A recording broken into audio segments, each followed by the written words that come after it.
Welcome to Mintel's Little Conversation podcast. Welcome to Mintel's Little Conversation, a new podcast series that brings Mintel firmly into a world of modern content consumption. With this series, we will bring together Mintel's brightest minds to discuss some of the trendy, foodie, beauty, and frankly, anything else in terms of topics that cross our minds every day. I'm Andrew Davidson, SVP and Chief Insights Officer for Mintel Compare Media, based in New York. And today, we're going to be talking about gender-based marketing and exploring the question, is gender-based marketing dead? Now, I'm very excited because here to talk about this topic with me today, I have Mintel's Marcia Mogelnosky in Ithaca, New York. It's about 4 hours from where I am here in New York City. We've got Jonny Forsyth in London, and we have Alex Millinazzo in Chicago. Welcome to the pod. Hi. Hi. Happy to be here. Thank you all. Well, before we get started, if you could please introduce yourselves, if you could just say your name, title, how long you've been at Mintel, and how long have you been tracking your industry? I'll start that off. Andrew, I'm Marcia Mogelnosky. I'm the Director of Insight for Mintel Food and Drink. I've been with Mintel for 20 years, and I've been tracking my industry, which is basically food and drink with a focus on confectionery and snacks, for about 30 years. And I'll go next. So my name's Jonny Forsyth. I'm based here in London, and I have been looking after the alcohol and coffee categories for the past 7 years. I've been at Mintel for a decade, so I'm nowhere near Marcia's level of heritage. But it's something that gender neutral marketing is something that I'm just seeing more and more in my categories. And I'm Alex Millinazzo. I'm a trends analyst in the Chicago office, and so I cover North America, more specifically the United States and Canada. I've been at Mintel for about 9 months, so that's not quite as long as everyone else. 20 years, 9 months. Yes, yeah, we've got exactly.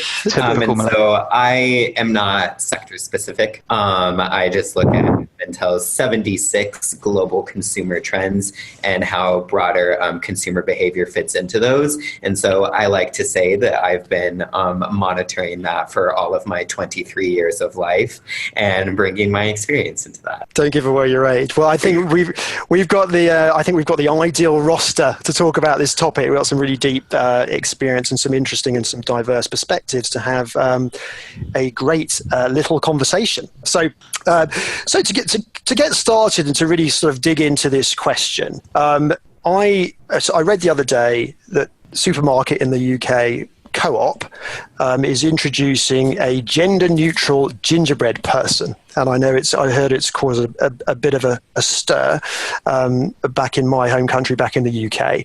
I wanted to share this with the group. I started reading a book called "This Is Marketing" from Seth Godin, and it's just recently published. But I just started reading it, and I was struck by this sentence by Mr. Godin, and he says, "Begin by choosing people based on what they dream of, believe, and want, not based on what they look like. In other words, use psychographics instead of demographics." So, is gender-based marketing dead? In a word, yes. So that sums it up. Firstly, for me, if we look at younger consumers and look a lot at data around younger consumers, they are very inclusive, and as far as I can see, they don't really like to be boxed by what they consider to be old-fashioned, outdated stereotypes. So it seems to me that they look at gender as something very superficial. If a brand differentiates people by gender, they don't see it as a deep or authentic brand. And so I'm very much inclined to agree with Mr. Godin that actually brands should look and focus on deeper, more authentic things like values that appeal to anyone regardless of their demographic. And actually, as I said before, I focus a lot on the alcohol industry, and I've been having a look at which brands do this well and which don't. And you look at a brand like Smirnoff Vodka, their brand is about inclusivity. It's not about women. It's about inclusivity. But one aspect of that is that they support women's rights. So they're trying to get more women DJs into the music industry, and that feels to me like a very good support of an authentic, deeper value that's beyond just gender, but actually does encompass so some kind of gender aspects to it. Well, I agree with you, but I think that we have to say it's dying a slow death, in part because some consumers still think this kind of stereotyping is permissible, but it has to come from within. For it to be permissible, they have to self-identify. So, for example, many women think it's fine to call their cohorts the girls. Come on, girls, let's go. But they don't feel it is appropriate for men to address them in that manner. So brands are treading a narrow line by taking such a gendered stand. There's no way they can avoid alienating someone. In fact, there are so many positive messages they could give, that a specific food makes you feel strong, and that you is you. It's not you women or you men. Or that a specific drink has a low calorie count. Again, beneficial to all calorie watchers, regardless of gender.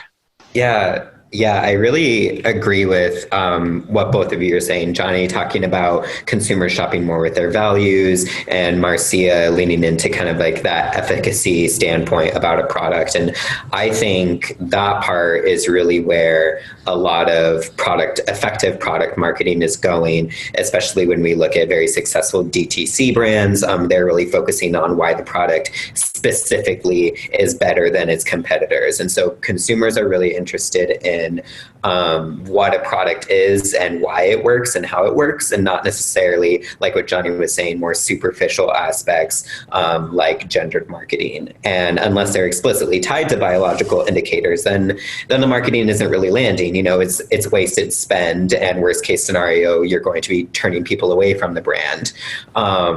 And this is really happening across sectors. So as we know that like some sectors have deeper ties than others to gendered marketing, but we're seeing cues from even beauty and personal care, which at times seems to be really reliant on that gendered marketing spend. They're going more towards effective inclusivity, whether it was CoverGirl having their first Cover Boy, which was in 2016, I believe, Fenty Beauty having more shades of foundation than any other, that's been really pushing brands toward diversity, or even NGS Beauty, and NGS standing for non-gender specific, is being very, forthcoming with what that branding is and what the intention behind those products are. That's interesting because it's obviously this is a trend sort of based around sort of shifts and changes in culture. So let's talk a little bit about, just sort of take it back a level and sort of talk about the term gender, overall. I mean, how has that evolved, and what is changing? What's shifting these days? Yeah, it differs across regions, not surprisingly. And so Mintel has a few global consumer trends to speak to this sort of trend specifically. I would say the two key ones would be unfairer sex, which focuses more on the gender gap and the traditional gender binary. And so that we see a lot of brands and companies taking a stance about the gender pay gap, with women being paid less than men in the workplace and issues of that sort. And so kind of like doing corrections, so to speak, in the pursuit of equality. And then not necessarily at the other end, but the next generation is a trend that speaks specifically to how younger consumers, notably Generation Z and young millennials, are specifically departing from socialized gender norms. And so we see a lot of this transformation happening, especially in North America, EMEA and LAR, with several brand examples doing a lot of different things. And Pew Research Center data shows that nearly 60% of consumers aged 13 to 21, for them, those are members of Generation Z, that's how Pew Research classifies them, believe forms that ask about gender, to designate your gender, should have options beyond man or woman. male or female. And we're seeing this adopted in broader landscapes such as airlines allowing you to have a non-traditional binary gender identity and things of that sort. And then 35% of UK consumers say that they would prefer to buy gender neutral children's wear. And I think the key word to focus on there is prefer. And so we're not necessarily talking about consumers, are they open to gender neutral clothing? Obviously that's there, but over a third of UK consumers are saying that they prefer to buy gender neutral children's wear. And 34% of UK male consumers, well, we usually focus on the woman consumer pushing gender equality. 34% of UK male consumers agree that brands that stereotype genders should be boycotted. And so we're seeing a lot of, going back to what Jonny was talking about, values, we're seeing these values really come into play and sometimes clash with what brands are doing, and that can really be detrimental. But as I said, I'm speaking mostly to North America and EMEA in those senses. In the APAC region, especially in Northern Asia, there's still a lot of traditional gender roles and norms, women as caregivers, men being homeowners before they propose to a woman. But even younger consumers there and brands are shaking things up. They're pushing brands to have more diverse advertising. I know Unilever was a big pusher of brands in Thailand and China to be more diverse in their advertising. And then we're seeing things pop up such as bars for women and things in an empowering sense. And so we see a lot of conversation on social media in those regions, and it's taking a little bit longer to affect the society at large. Alex, where are you seeing? You talk about these as global trends. Where do you see? Which regions are you saying are sort of more advanced? I guess when it comes to this. Yeah, I mean it kind of, that's also region specific because you have to take a lot of cultural context into account in those senses. And so like in the US, we're seeing obviously a huge issue being, paid parental leave, or like how I mentioned, like non-gender specific beauty, things of like that sort, where consumers are specifically like urging brands to do more, to be more, and to focus more on the product's efficacy. And that's something that's afforded by the American markets, and the way that they function is that brands inherently kind of have to respond to consumer demands in order to be successful. Whereas maybe in like China, where that is a little bit different and where the economy and consumer feedback functions a little bit differently, they also just sector their demographics differently.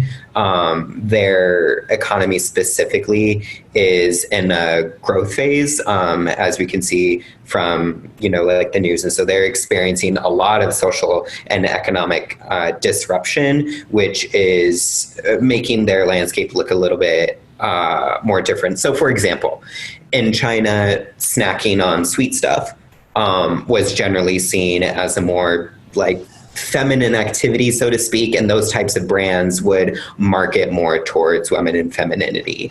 But our data shows that men are equally as likely to appreciate those types of snacks, and a popular snack being bubble tea over there is increasingly popular to be consumed by everyone.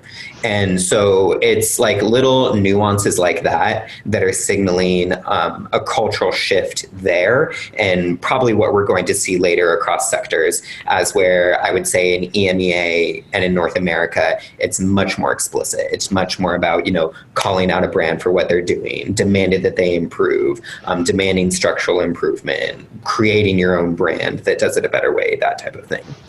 So it's truly, it's cross-sector, it's cross-region. I mean, this is a real, we're seeing real societal shifts, across and around the globe. It's fascinating.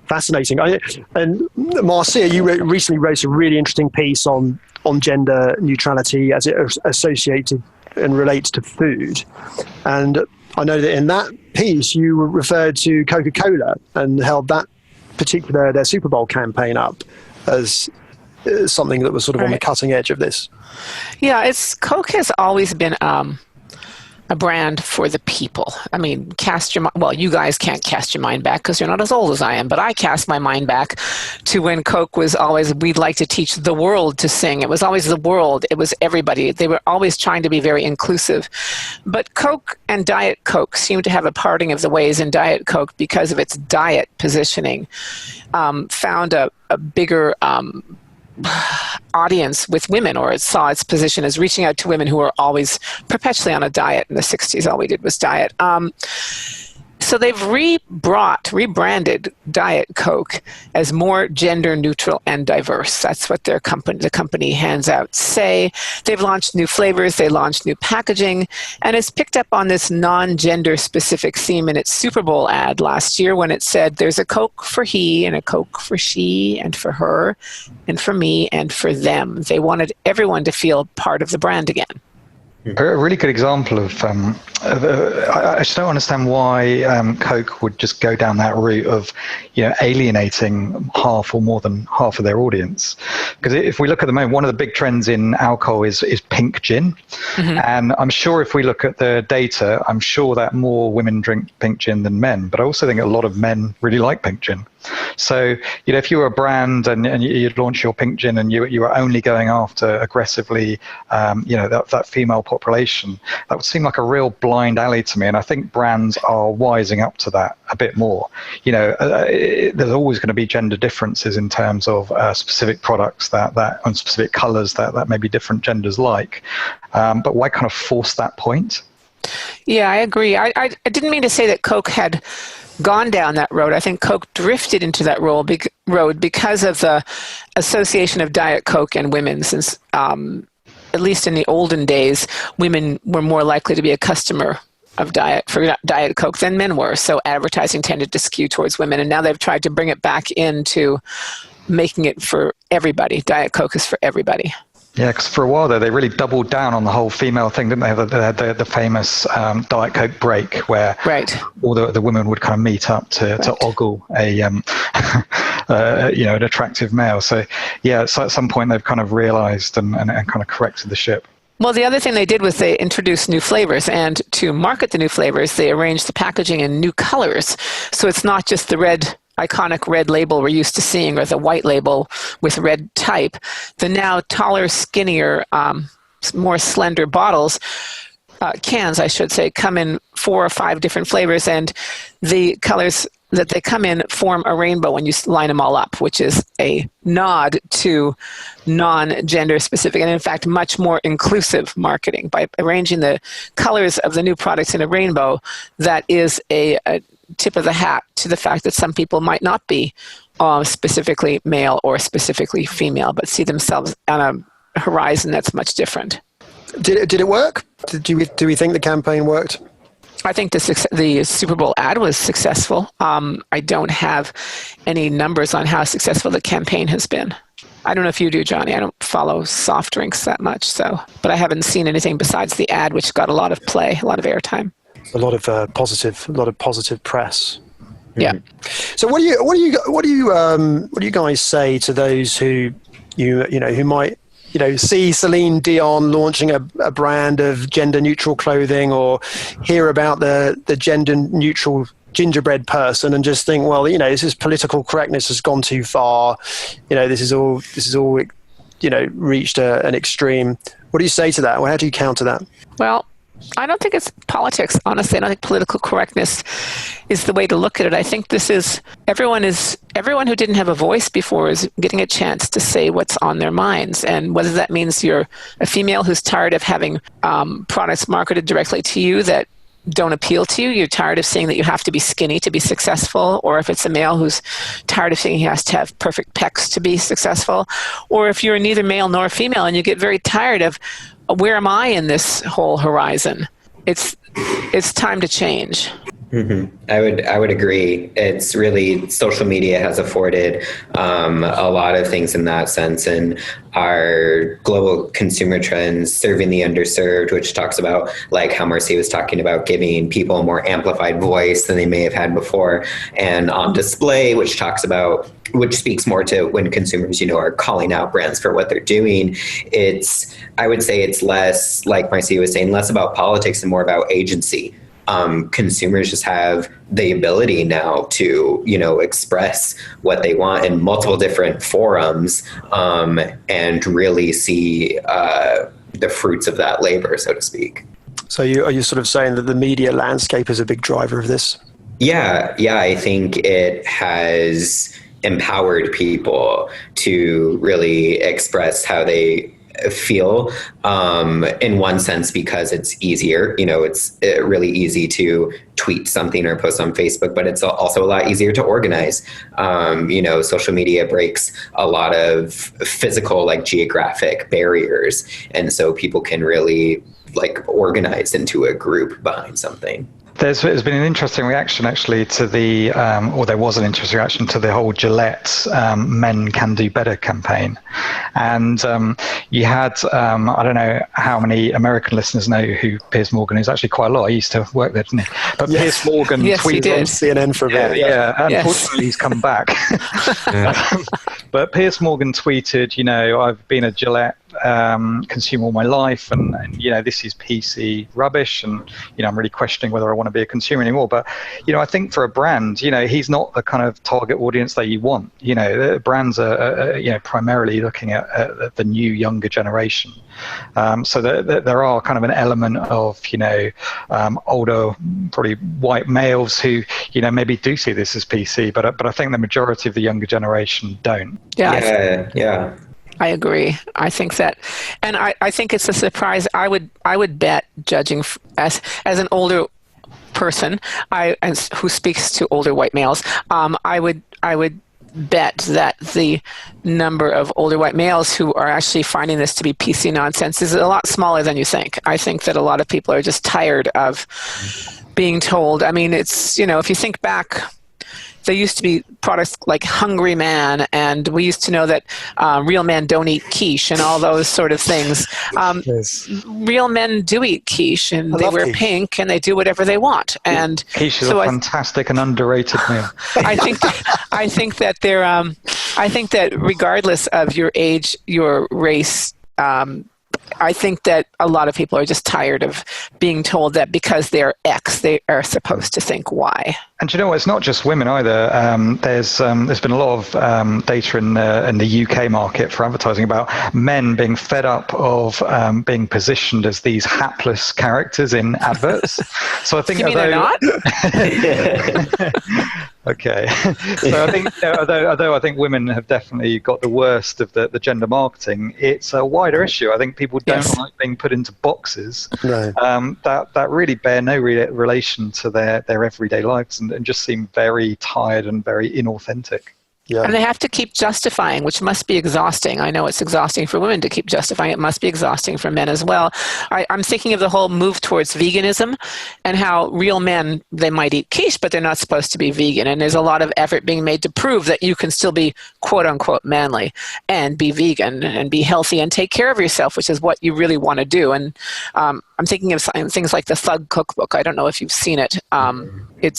I have it. I have Thug Kitchen. I love Thug Kitchen. It's one of my favorite cookbooks, but the subtitle is Eat Like You Give Up. Well, you can fill in the word. It starts with F, but I'm not going to say that on a podcast.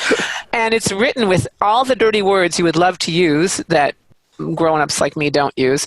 It's got fantastic recipes, and the basic underlying thought is that it doesn't matter who you are. If you want to be healthy, you've got to make an effort to be healthy. And that's why I'm sort of turning all this to focus on benefits or results of a product, not on gender. Well, so it's avoiding these stereotypes that have been around for years, and going back to really what, where Jonny, you were starting talking about the values, and we talked about what Godin was saying. We talked about focusing on what people really want, what their dreams are, what they aspire to be, rather than their actual demographic profile. Yeah. So, I mean, for brands then, I mean, we think about this for brands, you know, it's clearly a very challenging thing to navigate, perhaps. You know, it's so hard to get it right, Andrew. Yeah. There are so few brands that get it right. You're just walking such a fine line. Yeah. Yeah. And I was chatting with my wife about this the other day. We were talking about razors, you know, and she was like, well, if you go, if a supermarket, if it's a pink razor, that's for women. If it's a, you know, if it's a blue razor, it's for men. If it's a green razor, whoa, I'm not sure what that means. But yeah, I mean, we've, you know, they're embedded, aren't they? Embedded, and that's why I think it's such a difficult path to navigate. Sorry, because you're talking about razors, I've got to segue into talking about Gillette again. Oh, because, yes. You know, I talked about how Gillette, you know, are now positioning themselves as pro-female, all about female empowerment, you know, getting behind the Me Too movement. But actually, if you look at Gillette, they still charge more for female razors than male. And I think what that says is that, you know, don't be tokenistic and don't not live your values, because you can't suddenly jump on that bandwagon and then use a really cynical pricing ploy. Right. You're right. That just doesn't work, and I think consumers see through that. And I think it was Alex who was talking at the I can't remember whether it was earlier on or offline about how consumers have got so much more information at their fingertips now. Mm-hmm. And you know, they're going to see through that. They're going to kind of join the dots. Yeah, you've got to be authentic. You've got to be true. Exactly. So is that it then? Is that, I mean, how do brands get the message right? Is it down to that authenticity? What is it they can do? I think part of the issue again is what you have to do is aim to make a product that appeals or results in a positive benefit or gives you a positive result. Don't say that this cereal is for women because it is going to make you skinny, which is what Special K had started out in its genesis. When Special K first came on the market, it was a diet brand. It was positioned very beginning from the diet brand. And if you go and do some archaeological research on the Special K brand, which I love to do, you can find the first products were almost always women. And they pretty much stayed women. You'd see some men on the product packaging, but it suddenly became women. And they went into marketing things like drop a dress size in 2 weeks, and they had a tape measure on the package. How directly could you be aimed at women by showing a tape measure address and say, this could be yours? When that didn't work and they came back, they actually have really done a good job in positioning themselves now as a wellness brand. Cereal as a wellness brand. You eat it for fiber, you eat it for protein, you eat it to feel good, you feel start your day on the right foot. And that's how you do it. You don't depend only on one gender or one sex, depending on what you want to say. You find a commonality that is a benefit. Yeah, it's really focusing on the product, like you're saying, and the story that is tied directly to that product, rather than projecting a narrative upon it, or adding layers of superficiality onto that. It's really about focusing on what that product can literally do for the consumer.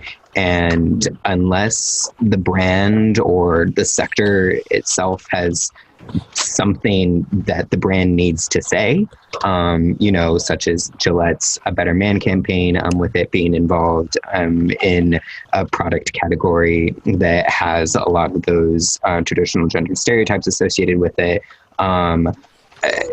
Unless that is necessarily the case, taking a stand can sometimes not be worth it for the brand, especially if consumers think that you're just trying to profit off of a societal inequity.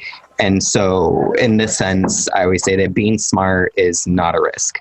A lot of the media coverage of campaigns such as Gillette's A Better Man campaign, or even Nike's Colin Kaepernick campaign, a lot of the coverage was about what a massive risk that was for the brand.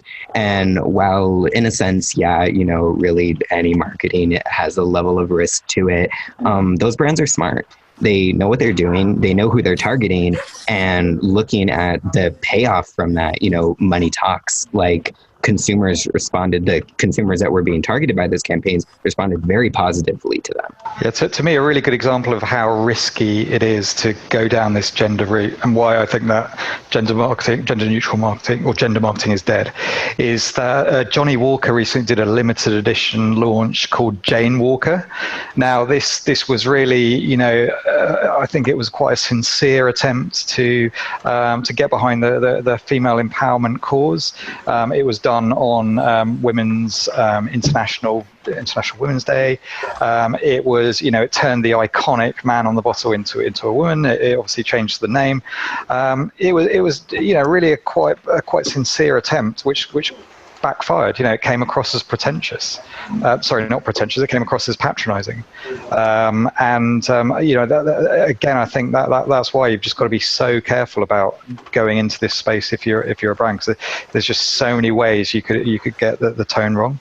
Brilliant. We're almost out of time. Final word. Well, I would think that I would circle back again, especially for food, to say instead of focusing on the gender and the male-female divide, look for good food for all. Mintel Food and Drinks, one of our trends from last year was self-fulfilling practices, and it said that people are focusing on self-care. They're overwhelmed. They're trying to dedicate time to themselves, and this is not a gender-specific thing. This is a person-specific thing. So find a way that consumers, regardless of gender, can take advantage of the benefits you bring. It's not hungry men or skinny girls. It's food that is healthy and provides benefits for all of our personal goals. And that's not gender related. It's life related. Alex, Jonny, anything to add to that? I think it's... I would say if you're thinking about gender, think again, move on.